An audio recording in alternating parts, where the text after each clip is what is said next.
जय श्री महाकाल। ओम नमः शिवाय। छत्तीसगढ़ राज्य के दुर्ग शहर के कोडिया तहसील में गुरुजी पंडित प्रदीप मिश्रा जी द्वारा गोपित्र से महापुराण कथा शुरू हो गई है और आज 12 अक्टूबर मतलब 6वें दिन की कथा पूर्ण हो चुकी है। यह 7 दिवसीय सिंह महापुराण है जो 7 से 13 अक्टूबर तक आस्था और यूट्यूब के माध्यम से देखी जा सकती है।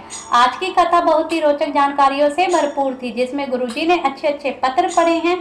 साथ ही में गुरुजी ने कल 13 अक्टूबर मासिक शिवरात्रि में सभी से एक विशेष उपाय करने को कहा है। गुरुजी ने कहा कि अगर आपको ऐसा लग रहा है कि मेरे सारे रास्ते बंद हो गए हैं, भगवान मेरी सुनता नहीं है, जीवन में कष्ट ही कष्ट चल रहा है, किसी कार्य में अगर सफलता प्राप्त नहीं हो रही है, कोई शुभ कार्य नहीं हो पा रहा है और अगर जीवन में बहुत टेंशन है, तो कल आप एक बिल्कुल नया उपाय कर सकते हैं। उपाय की जानकारी आपको इस वीडियो के अंत में प्राप्त होने वाली है। अगर आपका कोई ऐसा कार्य होता है जिससे आपको तुरंत बाहर निकलना है, अगर आपकी कोई मनोकामना होती है और वह पूर्ण हो जाती है, और अगर आपने कहा होता है कि मैं वह मनोकामना पूर्ण होने पर पशुपति व्रत रखूंगा या रखूंगी, तो इसका भी एक तरीका होता है ऐसी कामना करने का। उसकी जानकारी आज गुरुजी ने कथा में दी है। इसकी जानकारी हम आपको इस वीडियो के अंत में बताएंगे। आज की कथा में गुरुजी ने कुल 10 उपाय पत्र और उपयोगी जानकारी दी है। सभी की जानकारी हम आपको इस छोटे से वीडियो के माध्यम से दे देंगे। अगर किसी कारणवश आपने आज की कथा नहीं सुनी है, तो आपको पूरी कथा का रसतत्व इस छोटे से वीडियो के माध्यम से प्राप्त होने वाला है। बढ़ते हैं आज की कथा की पहली विशेष जानकारी की ओर। गुरुजी ने कहा, सब जगह पर अमीरी गरीबी देखी जा सकती है, पर एक ऐसी जगह है जहाँ पर अमीरी और गरीबी नहीं देखी जाती है, वह है शमशान। शमशान सबके लिए बराबर है, जहाँ पर सबकी शान सम हो, वह शमशान है।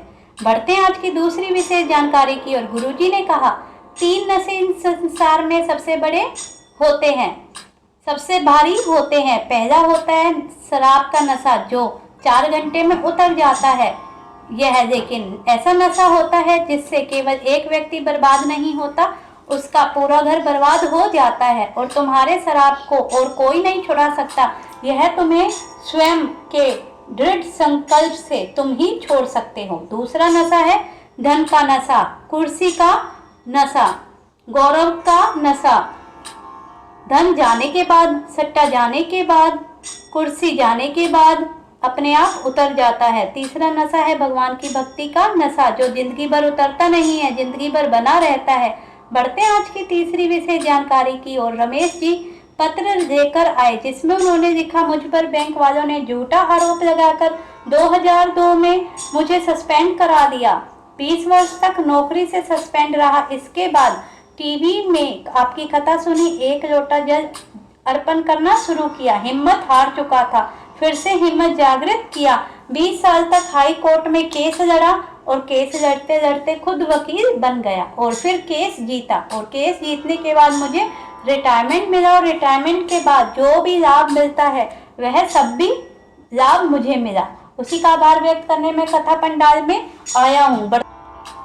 बढ़ते हैं आज की चौथी विशेष जानकारी की ओर। गुरुजी ने कहा, शंकर भगवान के मंदिर में जाओ तो एक बात को आपको हमेशा ध्यान रखना चाहिए, शिवलिंग पर या फिर उसके आसपास कहीं पर भी आपको खाने पीने की चीज का सामान नहीं छोड़ना चाहिए। कोई भी मीठा सामान जैसे गुड़ या शक्कर को आपको शिवलिंग पर या उसके आसपास बिल्कुल नहीं छोड़ना चाहिए। बढ़ते हैं आज की 5वीं विशेष जानकारी की ओर। गुरुजी ने बताया, अगर कोई कीड़ा या फिर कोई चींटी गलती से शिव भगवान के मंदिर में, शंकर भगवान के मंदिर में पहुंच जाती है, शंकर की शिवलिंग तक पहुंच जाती है, तो वह शिवलिंग के स्पर्श होते ही गंगा जल प्राप्त करके बैकुंठ को चली जाती है। बढ़ते हैं आज की 6वीं विशेष जानकारी की ओर। रुद्री के बारे में बताते हुए गुरुजी ने कहा कि अगर कोई ब्राह्मण अपने जजमान के घर में रुद्री कर देता है, तो वह अपने जीवन के सभी सुखों को प्राप्त करता है और उसके जीवन से सभी कष्ट नष्ट हो जाते हैं। बहुत प्रभाव है रुद्री का। इसके बाद गुरुजी ने कहा,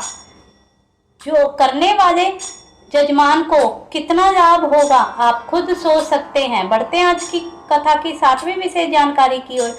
गीता वर्मा जी पत्र लेकर आई, जिसमें उन्होंने लिखा था कि मेरी भतीजी की शादी के कई वर्ष हो गए थे, पर संतान का सुख नहीं था। हम सीहोर गए और सीहोर जाने के बाद जितने लोग सीहोर गए, सबका यही मन था कि इसकी यहीं गोद भर जाए, परंतु भीड़ की वजह से दीवार के अंदर नहीं पहुंच पाए। फिर हमने रात्रि में वहीं पर विश्राम किया और रात में विश्राम करने के बाद अगले दिन एक व्यक्ति ने चुपके से आकर हमें रुद्राक्ष दे दिया। हम घर आ गए, सफेद आंकड़े की जड़ वाला प्रयोग किया और 1 हफ्ते के अंदर ही गोद भर गई। उसी का आभार व्यक्त करने हम कथा पंडाल में आए हैं। बढ़ते हैं आज की कथा की 8वीं विशेष जानकारी की ओर।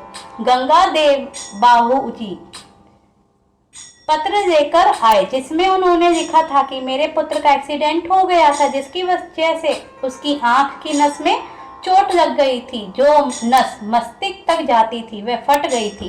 कई हॉस्पिटल लेकर गए पर उसे एक अस्पताल में वेंटिलेटर में डाल दिया गया। फिर डॉक्टर ने कहा 1 हफ्ते के अंदर अगर इसे होश नहीं आता तो हम नहीं बचा सकते। तब किसी ने कहा शिवलिंग पर जल चढ़ाकर उसका जल इन्हें दो।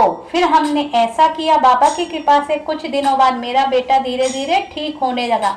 उसी का आभार व्यक्त करने हम कथा पंडाल में आए हैं। उसके बाद गुरुजी ने उस बालक को व्यासपीठ में बुलाकर बेलपत्र प्रदान किया। बढ़ते हैं आज की कथा की 9वीं विशेष जानकारी की ओर।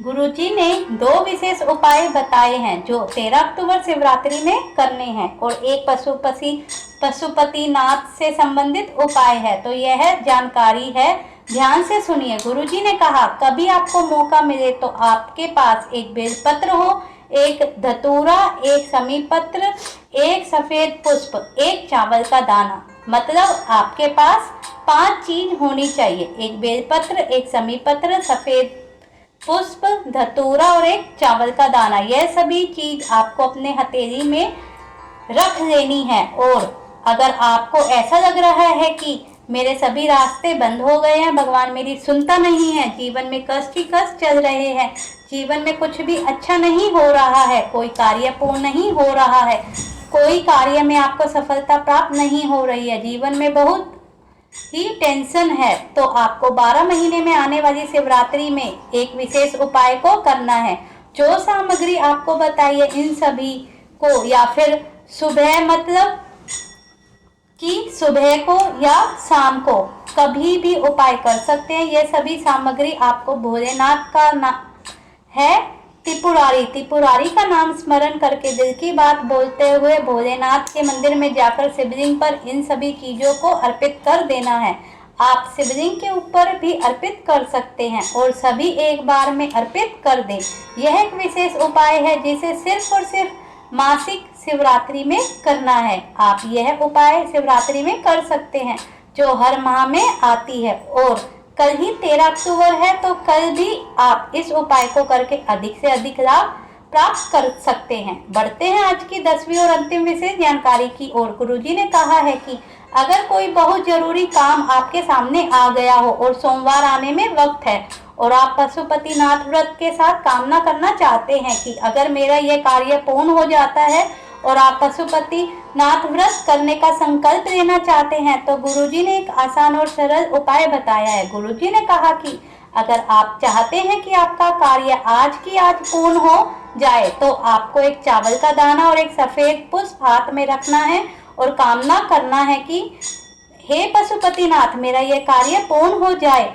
मैं आपका पशुपतिनाथ व्रत पूर्ण अवस्था और विश्वास से करूंगा या करूंगी। भोलेनाथ कृपा करो। आप इस प्रकार से कामना करते हुए सफेद पुष्प और चावल का दाना भोलेनाथ के मंदिर में जाकर माता अशोक सुंदरी के स्थान पर अर्पित कर देना है। बस यही करना होता है, आपकी मनोकामना पूर्ण हो जाएगी और आने वाले सोमवार से आप पशुपतिनाथ व्रत कर सकते हैं। इस प्रकार से संकल्प करके आपका वह कार्य निश्चित रूप से पूर्ण हो जाएगा। इस वीडियो में बताई गई सभी जानकारी अगर आपको उपयोगी लगी हो तो कमेंट बॉक्स में हर हर महादेव, श्री शिवाय नमस्तुभ्यम अवश्य लिखें।